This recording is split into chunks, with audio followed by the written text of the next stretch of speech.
इन दिनों भाजपा के नेता आपस में ही लड़ते हुए दिखाई दे रहे हैं। ऐसे में जिस तरीके से ज्ञानेंद्र ज्ञानू ने भाजपा की विधान पार्षद नवल किशोर यादव पर टिप्पणी की थी और कहा था कि एमएलसी की औकात ही क्या होती है, तो वैशाखी के सहारे चलते हैं।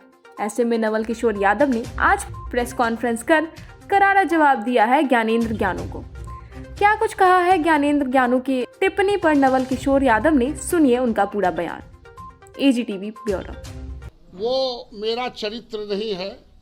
मैं पार्टी का वर्कर हूँ और मैं बुद्धिजीवियों के बल पर मैं जीत के आता हूँ। मैं कोई दलाल नहीं हूँ, मैं किसी का तलवा सहलाने वाला नहीं हूँ, किसी का पीतदानी उठाने वाला नहीं हूँ और किसी के सामने दांत निपोड़ के और हाथ पसार के भीख मांगने वाले नहीं हैं।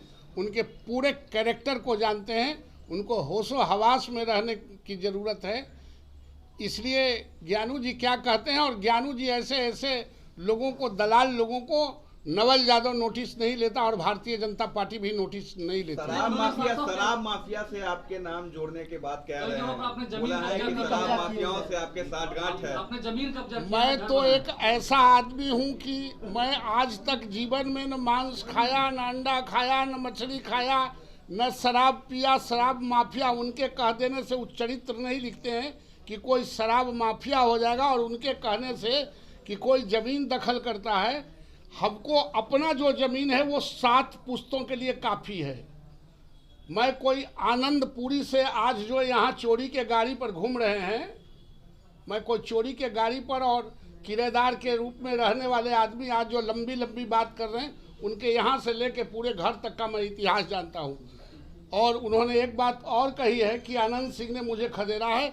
इस बिहार में किसी माँ ऐसा कोई शेरनी नहीं है जो पैदा किया हो बेटा को, जो नवल यादव के सामने आंख मिला के और हाथ उठा के बात कर ले। ज्ञानू ऐसा, हम पलमरुआ नहीं हैं, हम दलाल नहीं हैं। ये सूत के कमाने वाले और बैठ के खाने वाले लोग नवल यादव के व्यक्तिगत चरित्र पर कोई प्रहार नहीं करते। मैंने तो इसलिए कहा था कि आप जो कहते हैं कि नीतीश कुमार बेहतर हैं, सुशील मोदी बेहतर हैं, आपको नीतीश कुमार ने वही टिकट दिया था जो लभरी आनंद ने थूक दिया था, लेने से इनकार कर दिया था। वो थूका हुआ टिकट आपको नीतीश जी ने दिया था। आप नीतीश जी के साथ थे। आप नीतीश जी को झटका देके, आपने धोखा देके और आप चले गए जीतनराम मांझी को मुख्यमंत्री बनाने के लिए, मंत्री बनने के फेरा में। आप भारतीय जनता पार्टी में आ गए।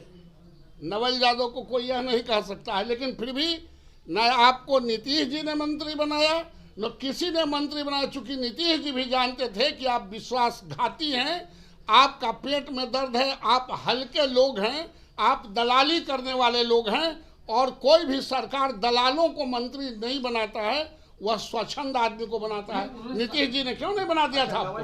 आपकी पार्टी में ही जितनी विरोध एमएलसी को बोल रहा है, एमएलसी एमएलए को बोल रहा है, क्या पार्टी में कोई कंट्रोल नहीं है? पार्टी में पूरा कंट्रोल है। पार्टी के मैं ऑथराइज पर्सन हूँ। पार्टी में हमारे प्रदेश नेतृत्व के खिलाफ और देश के नेतृत्व के खिलाफ ये संगठन की पार्टी है। जो बोलेगा उसका हमारी पार्टी प्रतिवाद करती है और मैं पार्टी की तरफ से प्रतिवाद करता हूँ कि ऐसे लोगों को जो मंत्री बनने के लिए बेचैन हैं, जिनका अपना चरित्र नहीं है, जो दलाली करते हैं और मंत्रियों को, भाजपा के मंत्रियों को वो चोर कहते हैं, रिश्वतखोर कहते हैं, निश्चित रूप से पार्टी इसको संज्ञान लेगी। वो साफ साफ कह रहे हैं कि क्या बीजेपी के पास निलंबित करना चाहिए। संजय जायसवाल के चेहरे पर भी सवाल खड़ा किया है कि बिहार प्रदेश नेतृत्व ठीक हाथों में नहीं है।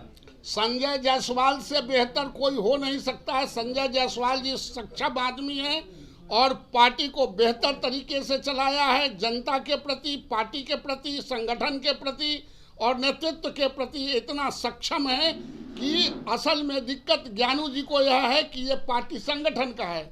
वह व्यक्तिगत आदमी का चमचागिरी करने वाले, तलवा सहलाने वाले लोग रहे हैं। भारतीय जनता पार्टी संगठन की पार्टी है, एक आदमी की पार्टी है नहीं। और संजय जायसवाल तलवा सहलाने किसी को देते नहीं हैं, पीतदानी उठाने का अवसर नहीं मिलता है। इसलिए छनछनाहट है कि यहाँ तो किसी का हम तलवा सहला नहीं सकते हैं, किसी का दलाली कर नहीं सकते। इसलिए भारतीय जनता पार्टी और संजय जायसवाल के खिलाफ बोलते हैं। कहा कि जिस तरफ सत्ता रहती है आप उस तरफ रहते हैं, अगर कल को तेजस्वी यादव मुख्यमंत्री बनेंगे तो आप आरजेडी में चले जाएंगे। उनको कम ज्ञान है, अज्ञानी है, क्योंकि वो दलाली ही उनका प्रॉपर पेशा रहा है। मैं कभी किसी पार्टी को छोड़ता नहीं हूँ। लालू यादव जी ने मुझे नरेंद्र मोदी जी के यह कहने पर कि नरेंद्र मोदी जी बहुत लोकप्रिय हैं, मैं आरजेडी में था 3 टर्म, लोकप्रिय हैं और हैदराबाद के मीटिंग में इसीलिए इतनी नौजवानों की भीड़ हुई है। लालू यादव ने शोकॉज किया, मैंने जवाब दिया और पार्टी से निकाला, तब मैं भारतीय जनता पार्टी में आया। मैं किसी के पीठ में छुरा भोग के मैं नहीं जाता हूँ, मैं साफ साफ बोलता हूँ।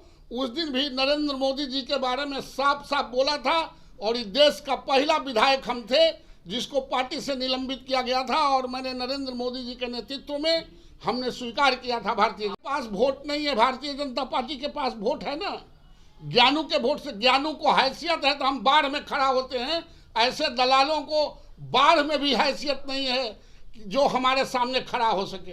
हम किसी के वोट पर जीत के नहीं आते हैं, हमारा पार्टी है और हमारा वोट है। कि आप उनके खिलाफ खड़ा होंगे? किनके?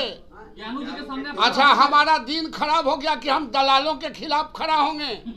अच्छा, भाजपा हम ऐसे पल मड़ुआ के खिलाफ खड़ा होंगे? हमको खड़ा होना हो तो हम बिना खड़े हो ले आ रहे हैं क्या? हम खड़ा होके आते हैं और 3 जिला का नेतृत्व करते हैं, इसलिए हमको कोई चुनौती नहीं दे सकता है। भाजपा आलाकमान से आपने शिकायत की क्योंकि बीजेपी में केंद्रीय स्तर से सब कुछ तय होता है। पहली बार देखा जा रहा है कि 2 भाजपा के नेता ऐसे लड़ रहे हैं आमने सामने आके। इसमें लड़ने का कोई सवाल नहीं। जो भाजपा के नेतृत्व पर सवाल उठाएगा, जो छीटाकशी करेगा, उस पर कार्रवाई होगी और उसका प्रतिवाद होगा। पहले मंत्रियों पर भ्रष्टाचार के आरोप ज्ञानू ने लगाए थे, उसके बाद अब शीर्ष नेतृत्व के साथ आपके ऊपर, क्या उन्हें पार्टी से निलंबित कर देना चाहिए क्योंकि छवि भाजपा की खराब हो रही है? ये जो निर्णय है किसको पार्टी में रखना है, किसको निकाल देना है, ये नेतृत्व का काम है। हम किसी के पावर को और किसी के अधिकार को हम चुनौती नहीं दे सकते, इनक्रोच नहीं करते हैं। अध्यक्ष अपना विचार करेंगे कि हमको दलालों को रखना है या दलालों को साइड करना है। धन्यवाद।